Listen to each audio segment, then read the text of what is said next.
Chers amis, je vous propose de nous préparer à la fête des rameaux en approfondissant chaque jour une des 4 lectures de cette grande liturgie. Le livre d'Isaïe au chapitre 50, versets 4 à 7. Le Seigneur mon Dieu m'a donné le langage des disciples pour que je puisse d'une parole soutenir celui qui est épuisé. Chaque matin, il éveille mon oreille pour qu'en disciple j'écoute. Le Seigneur, mon Dieu, m'a ouvert l'oreille et moi je ne me suis pas révolté, je ne me suis pas dérobé. J'ai présenté mon dos à ceux qui me frappaient et mes joues à ceux qui m'arrachaient la barbe. Je n'ai pas caché ma face devant les outrages et les crachats. Le Seigneur, mon Dieu, vient à mon secours.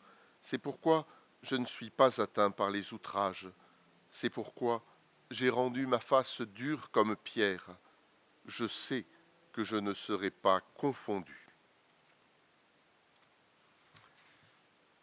Cette superbe page de l'Écriture nous présente la figure du serviteur souffrant qui sera entièrement endossé par Jésus au cours de sa passion. Le Seigneur lui donne un langage nouveau, celui des disciples, c'est-à-dire de ceux qui suivent les paroles du Seigneur. Le but de cette parole, c'est de soutenir celui qui est épuisé.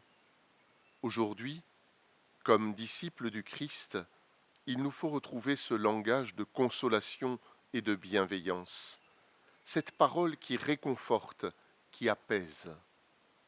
Certains ont peut-être reçu ce charisme.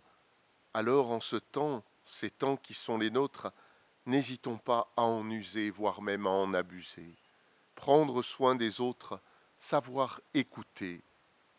Chaque matin, nous dit le serviteur, il éveille mon oreille pour qu'en disciple je l'écoute. Ce n'est pas seulement entendre, c'est écouter, s'ouvrir totalement à l'autre, sans a priori, sans enfermement. La suite du texte peut nous paraître héroïque.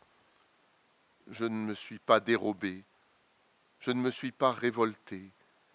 Parfois, il nous arrive de nous dérober à notre devoir d'État, à notre vie, à nos responsabilités, à nos engagements. Parfois, il nous arrive aussi de nous révolter, surtout contre les autres, contre ceux qui ne sont pas comme moi, qui ne pensent pas comme moi. À travers toutes les persécutions que le serviteur subit, des coups, des tortures, des outrages, des humiliations, il s'en remet en pleine confiance à Dieu. Une conviction que nous pouvons partager aujourd'hui. Le Seigneur, mon Dieu, vient à mon secours.